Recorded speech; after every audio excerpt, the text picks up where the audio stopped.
linguistic framing in crime reporting, how news language constructs criminal reality. Hello friends, welcome back. When the media reports a crime, it is not merely telling you what happened. It is telling you how to think about what happened. And it does so through linguistic framing. Today we decode how crime reporting constructs violence, victims, danger, morality, and justice, one carefully chosen words at a time. Framing is the process by which the media selects certain angles, words, emotions, and interpretations to shape how the audience understands a crime. The facts may remain the same, but the story changes depending on linguistic frame. Framing is not accidental, it is editorial, psychological, and sometimes political. Understanding framing means understanding how public belief is manufactured.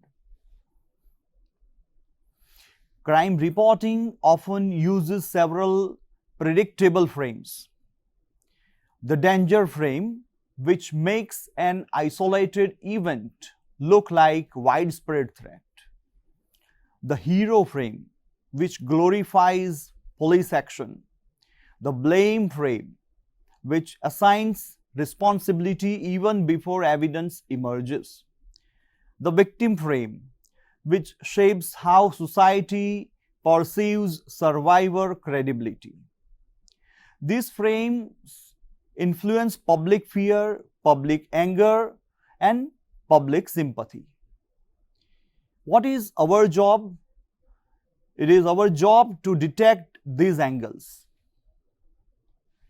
When the media chooses phrases like city under siege, violence erupts, repeat offender on the loose, it amplifies fear, even when the event is isolated.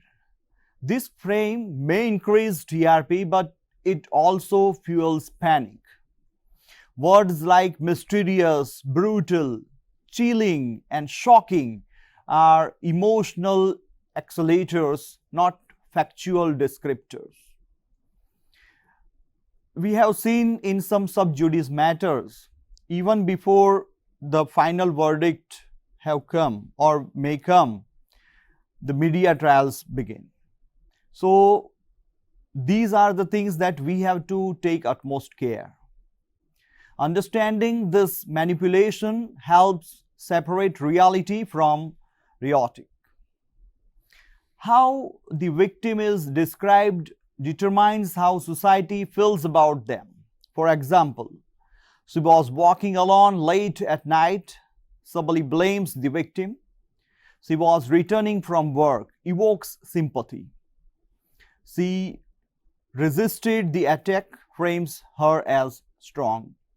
She did not resist, may be misinterpreted as weakness, despite trauma responses being complex. Victim framing can support justice or sabotage it.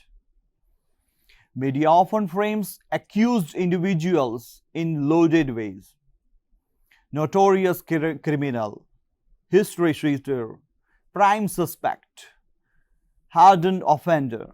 Sometimes these labels appear before investigation is complete. This creates a presumption of guilt in the public mind, violating fairness. Even the choice of photo, smiling, blurry shapes, perception. Language here is not neutral. It is a verdict disguised as information. Media may often frame police action as decisive, heroic, or flawless. Phrases like swift action by police, crack team solves case, encounter neutralizes criminal. These are powerful narrative tools, But framing police narratives uncritically sidelines questions of legality, ethics, and accountability. This imbalance affects public trust and judicial neutrality. Crime stories are often constructed from selective sources: police statements, neighbors' speculation, anonymous eyewitnesses, social media rumors, very rarely forensic experts. The word that I have used, very rarely, normally, this is very important when you visit the crime scene. So the role of forensic experts, particularly forensic linguists, are very useful. Even more rarely, victims' full perspectives, the source determines the frame. If police are primary sources, the frame lends toward law enforcement. If neighbors are the source, the frame becomes emotional or speculative. Understanding sourcing helps detect information bias. Consider these lexical shifts: mob lynching versus clash between locals. It was, mob lynching when we are discussing in the year 2020, when Palghar lynching, 2 saints were killed.